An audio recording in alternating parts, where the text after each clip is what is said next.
जय बाबा स्वामी। आज की ग्रंथ पठन की शुरुआत हम गुरु आवाहन से करेंगे। ओम गुरुर्ब्रह्मा गुरुर्विष्णु गुरुर्देवो महेश्वराय गुरुर्साक्षात् परब्रह्मा तस्मै श्री गुरुवे नमः। तस्मै श्री गुरुवे नमः। तस्मै श्री गुरुवे नमः। ओम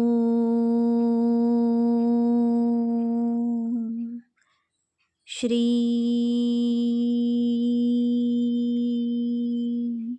शिवकृपानंद स्वामी नमो नमः। जय बाबा स्वामी। कल हमने देखा कि श्री हरि महाराज गुरुदेव को बता रहे थे कि तुझे अंतर्ज्ञानी शक्तियाँ प्राप्त होने वाली है। इससे किसी भी व्यक्ति के तीनों कालों की जानकारी तुम्हें उसके आभामंडल से प्राप्त हो जाएगी। फिर वे उन्हें चित्त की पवित्रता के विषय में बता रहे थे कि चित्त को पवित्र करने में 12 सालों की ध्यान साधना करनी होती है। इसके बाद श्री हरि महाराज ने गुरुदेव को चित्त के माध्यम से सांगली महाराष्ट्र की यात्रा करवाई। पूरे दिन भर सांगली के दर्शन करते रहे। वह जब उनका चित्त वापस आया तब गुरुदेव का चित्त भी वापस आ गया। जब गुरुदेव को मैं कौन हूँ का उत्तर मिला तो उन्हें अपने जन्म का रहस्य समझ आया। इधर गुरुदेव की साधना चल रही थी। वह एक दिन उनका गणपति अथर्वशीर्ष सिद्ध हो गया। अब आगे का पठन करते हैं। अब तुम चाहो तो अपने सूक्ष्म शरीर से संबंध बनाकर उसे माध्यम बनाकर विश्व के किसी भी व्यक्ति के बारे में जानकारी प्राप्त कर सकते हो। तुम्हारा चित्त अब इतना पवित्र हो गया है कि वह सूक्ष्म हो गया है और सूक्ष्म चित्त बड़ा सशक्त होता है। इसकी बड़ी गति होती है। उस चित्त से क्षण भर में सारी जानकारी मिल सकती है जो तुम जानना चाहोगे। मनुष्य का एक स्थूल शरीर होता है जिस शरीर को छूकर देखा जा सकता है। इस स्थूल शरीर के माध्यम से ही सूक्ष्म शरीर का निर्माण होता है। सामान्यतः इस जगत में स्थूल शरीर की मृत्यु हो जाने के 25 सालों के बाद इस सूक्ष्म शरीर का निर्माण होता है। यह उसके कार्यों का शरीर होता है। वह सदैव स्थायी रूप से होता ही है। इसे इस प्रकार भी समझ सकते हैं कि सांगली शहर में मनोहर सेठ नामक एक बड़े व्यापारी थे। उनके जीवन काल में उन्होंने स्कूलें बनाई, कॉलेज बनाई, अस्पताल बनाए और बाद में वे मर गए। पर मर जाने के बाद भी उन स्कूलों के कारण, अस्पतालों के कारण उन्हें लोग याद करेंगे ही। ठीक इसी प्रकार से यह साधना का शरीर मृत्यु के 25 साल बाद निर्मित होता है और वह सदैव होता ही है। पर तुम्हारा सूक्ष्म शरीर अभी ही निर्मित हो रहा है। आज से 20 साल बाद वह कार्यरत हो जाएगा। यानी फिर तुम्हारा स्थूल शरीर ही माध्यम हो जाएगा और फिर स्थूल शरीर के माध्यम से बहुत कार्य घटित होने प्रारंभ हो जाएंगे। उस सूक्ष्म शरीर से संपर्क करके तुम क्षण भर में दुनिया के किसी भी व्यक्ति के बारे में संपूर्ण जानकारी प्राप्त कर सकते हो। ये सब आत्मसिद्धियाँ हैं। इनकी साधना, अभ्यास भविष्य में तुम्हें करना होगा। यह चित्त की सूक्ष्मता दूसरों के लिए अच्छी है और स्वयं तुम्हारे लिए घातक है। इसका प्रयोग आवश्यक हो तभी करें, क्योंकि जब भी तुम चित्त का प्रयोग किसी को भी जानने के लिए करोगे, तब उस व्यक्ति की खराब ऊर्जा अनायास ही ग्रहण करोगे और वह व्यक्ति पवित्र हो जाएगा, लेकिन तुम्हारा चित्त दोषयुक्त हो जाएगा। तुम्हारा चित्त स्वयं ही क्यों गंदा होगा? क्योंकि वह अति शुद्ध है और यह अति शुद्धता ही अति गंदा होने का कारण बनेगी। इसलिए इस बात से जीवन भर सतर्क रहना होगा। जिस प्रकार से एक सफ़ेद कपड़ा पहनने को तो बड़ा अच्छा लगता है, पर यह सफ़ेद कपड़ा गंदा भी जल्दी ही हो जाता है। यह भी ऐसा ही कुछ है। इसलिए सदैव अपने चित्त को शुद्ध रखा करो। शुद्धता के कारण ही सूक्ष्मता प्राप्त होती है और चित्त की सूक्ष्मता ही चित्त को सशक्त बनाती है और सशक्त चित्त ही शक्तियों का आधार है। यह सूक्ष्म शरीर आकाश में स्थित होता है। उससे संबंध करके विश्व के किसी भी व्यक्ति की घटना की संपूर्ण जानकारी हो सकती है। जिस प्रकार सूक्ष्म शरीर होता है, ठीक इसी प्रकार आभामंडल होता है। यह आभामंडल प्रत्येक जीवित व्यक्ति के आसपास होता है। आभामंडल में उस व्यक्ति के विचारों से निर्मित रंग रहते हैं। इन रंगों को अति सूक्ष्म चित्त से या दृष्टि से भी जाना जा सकता है। यह आभामंडल आँखों से भी देखा जा सकता है। इस आभामंडल से वह व्यक्ति किस प्रकार का है, यह जाना जा सकता है। यह अच्छा या बुरा उस व्यक्ति के विचारों के अनुसार होता है। यह आभामंडल मनुष्य के विचारों के अनुसार उसके आसपास रंगों का निर्माण करता है। ये रंग उसकी स्थिति के अनुसार बदलते रहते हैं। इन रंगों के अध्ययन से उस व्यक्ति के विचार जाने जा सकते हैं और उन विचारों से उस व्यक्ति को संपूर्ण जाना जा सकता है। यह आभामंडल प्रत्येक मनुष्य का अलग अलग होता है। जिस प्रकार से प्रत्येक मनुष्य के हाथों के अंगूठों की छाप अलग अलग होती है, ठीक वैसे ही प्रत्येक मनुष्य का आभामंडल अलग अलग होता है।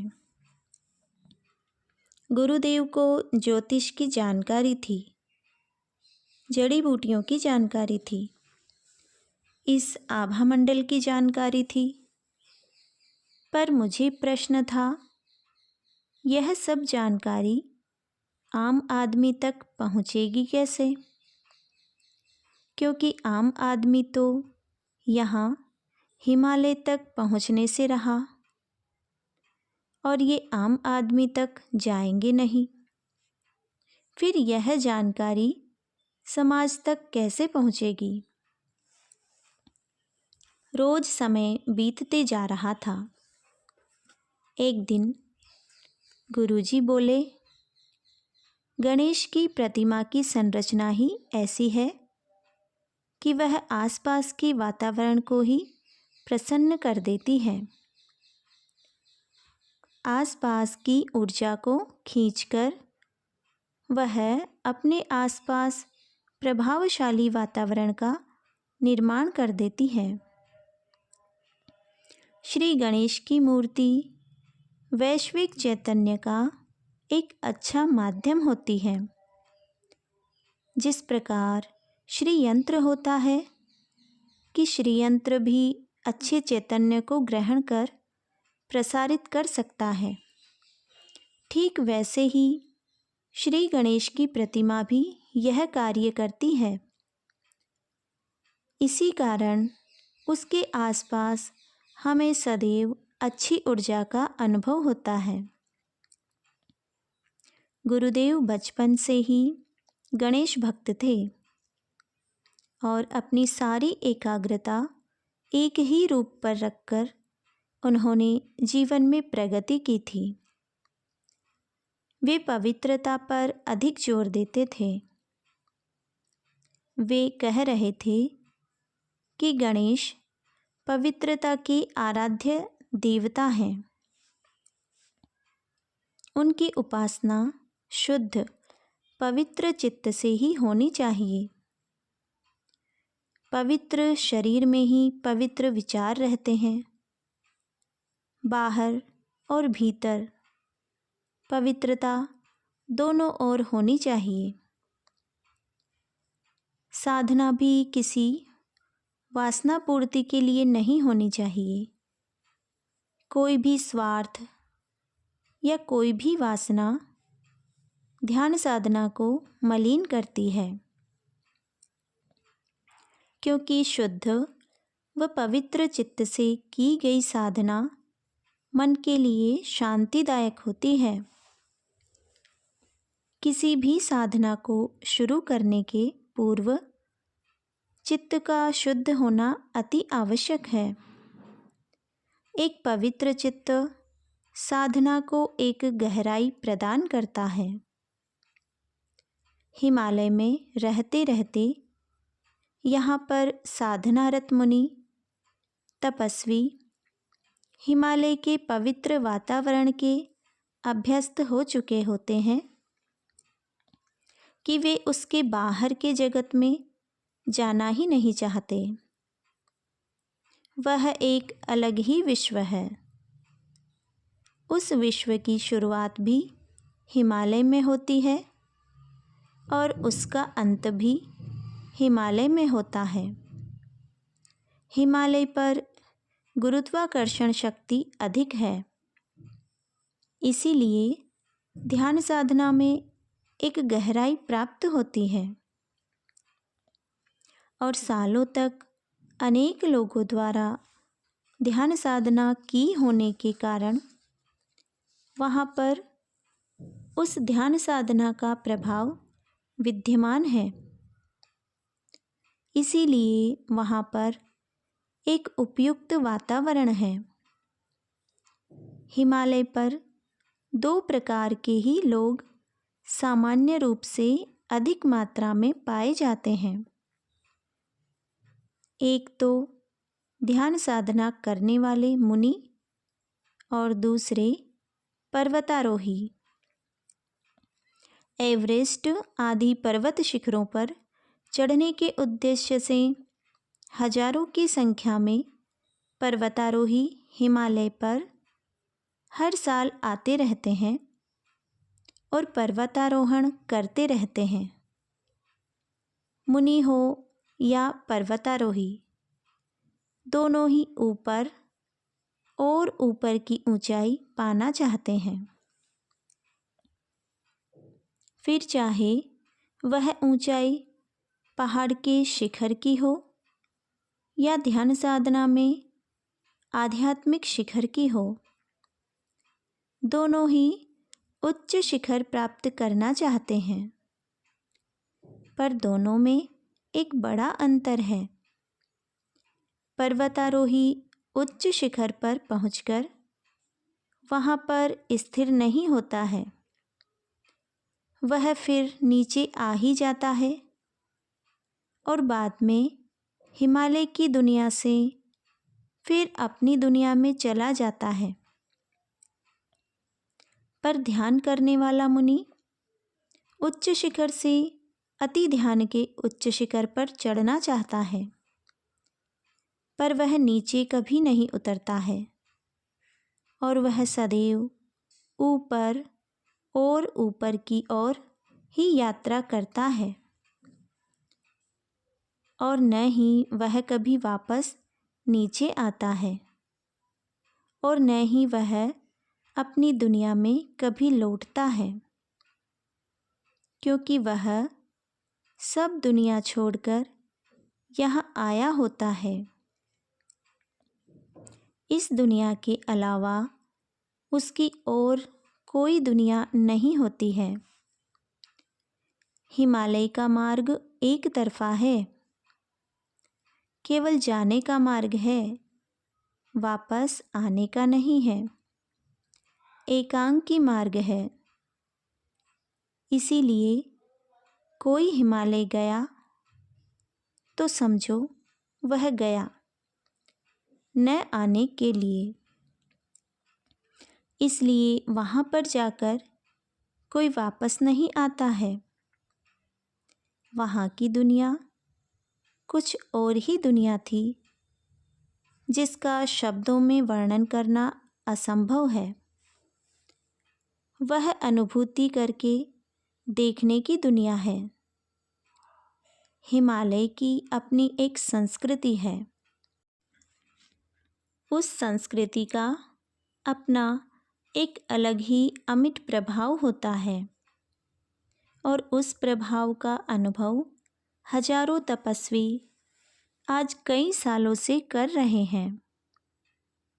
इसीलिए जब किसी भी मनुष्य की आध्यात्मिक प्यास जगती है, तब वह हिमालय की ओर ही भागता है। इस प्रकार का हिमालय का एक आध्यात्मिक आकर्षण है। गुरुदेव एक दिन कह रहे थे कि हिमालय में एक आध्यात्मिक स्थिति स्थायी रूप में स्थापित ही है। जब कोई उस आध्यात्मिक स्थिति की इच्छा करता है, तो आध्यात्मिक स्थिति बस उसे अपनी ओर खींच लेती है। एक एक दिन बीत रहा था। श्री हरि महाराज के सानिध्य में श्री गणपति अथर्वशीर्ष को सिद्ध करने की साधना भी संपूर्ण हो गई थी। श्री हरि महाराज भी प्रसन्न थे। एक दिन ऐसे ही प्रसन्न होकर बोले, तुम्हें भविष्य में बड़ा कार्य करना है। आत्मज्ञान बांटने का कठिन कार्य करना है। आत्मज्ञान पाना ही बड़ा कठिन है और न सिर्फ कठिनता से प्राप्त होता है, उसे बांटना तो और भी कठिन है, क्योंकि उसे बांटने के लिए दृढ़ इच्छा होनी चाहिए। बांटने की दृढ़ इच्छा किए बिना उसे बांटना असंभव है। तुम्हारे जन्म का उद्देश्य ही बांटना है। इसलिए यह बांटने का कार्य तुम्हारे हाथ से अवश्य होगा। मनुष्य का जीवन में पाना अलग बात होती है और दूसरों को देने के लिए पाना अलग बात होती है। तुम्हारे हाथ से तभी बट सकता है जब पाने के पूर्व ही तुमने देने का ही संकल्प लिया हो। जीवन में वह व्यक्ति ही पा सकता है जो उसके लिए योग्य हो, तभी वह पा सकता है। लेकिन दूसरों को देने की दृष्टि से जो मनुष्य पाता है वह उसकी योग्यता से अधिक गुना पाता है,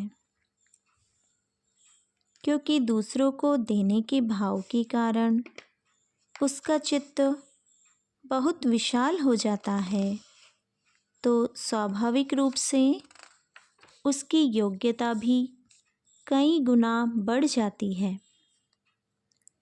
फिर उस ज्ञान को बांटने की योग्यता के कारण ही अनेक गुरु शक्तियाँ उसे अपना माध्यम बनाती है और फिर ऐसा व्यक्ति सामूहिक योग्यता में ज्ञान पाता है।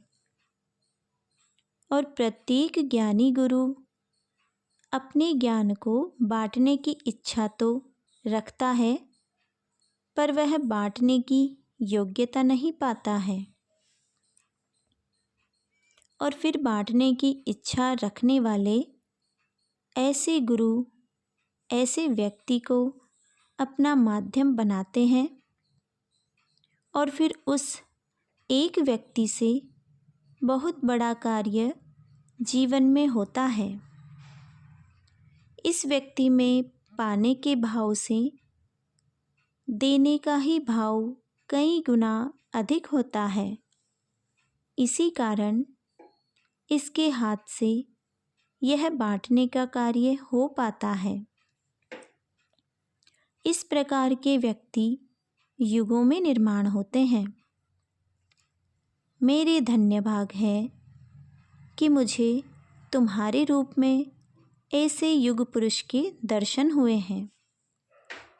वास्तव में सहजता से बांटना बड़ा कठिन कार्य होता है, क्योंकि कोई भी मनुष्य ज्ञान सहजता से नहीं पाता है, बड़ी कठिनाइयों से पाता है। तो स्वाभाविक है कि जो कठिनाइयाँ उसने झेली वे ही कठिनाइयाँ वह जब तक दूसरे को नहीं देता वह ज्ञान नहीं दे सकता। यानी ज्ञान आसानी से बाहर निकल ही नहीं सकता है।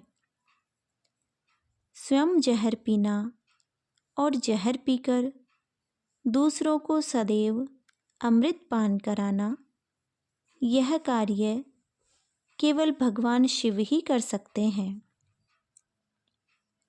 युग पुरुष शिव के समान होते हैं। वे बड़ी सहजता से ज्ञान प्रदान करते रहते हैं। शिव एक तत्व है जो मंगलदायक है, मंगलकारी है। युग पुरुष मंगलकारी होते हैं, शिव तत्वधारी होते हैं। ये अपना संपूर्ण अस्तित्व प्रकृति में खो चुके होते हैं।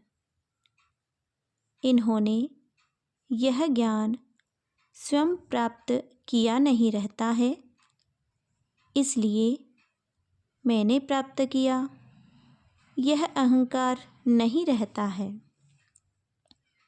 ये सदैव यह जानते हैं कि मेरी तो बांटने की इच्छा थी, अतः बांट रहा हूँ, अपनी बांटने की इच्छा पूर्ण कर रहा हूँ। ये तो बांटने की इच्छा पूर्ण होने पर ही प्रसन्न रहते हैं और इस प्रसन्नता के कारण ही इनके द्वारा बांटने की क्रिया सहजता से होती है। यह ठीक उसी प्रकार है। माँ प्रसन्न होने पर अपने पुत्र को स्तनपान कराती है। माँ के लिए स्तनपान कराना एक ऐसा अनुभव है जिससे वह प्रसन्न होती है। माँ को स्तनपान कराते देखना ही मनुष्य को प्रसन्नता प्रदान करता है। बच्चा अपनी माँ के स्तनों को मुँह में रखकर चूसता है। जितना चूसता है उतना ही दूध स्तन से निकलता रहता है।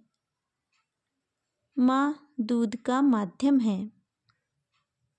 ऐसे युग पुरुष उस माँ के स्तर पर हो जाते हैं, उस ऊंचाई को अनायास ही पा लेते हैं जहाँ जाकर शरीर का बोध समाप्त हो जाता है। ये युग पुरुष माँ हो जाते हैं। जय बाबा स्वामी। आज के ग्रंथ पठन को अब यहीं पर विराम देते हुए हम शांति पाठ करेंगे। ओम ध्यो शांतिः अंतरिक्षगं शांतिः पृथ्वी शांतिः रापः शांतिः औषधयः शांतिः वनस्पतयः शांतिः विश्वे देवा शांति ब्रह्म शांतिः सर्वगं शांति शांतिरेव शांति सामा शांतिरेधि। ओम शांतिः शांतिः शांतिः। सर्वरिष्टसु शांतिर्भवतु। जय बाबा स्वामी। जय आत्मेश्वर।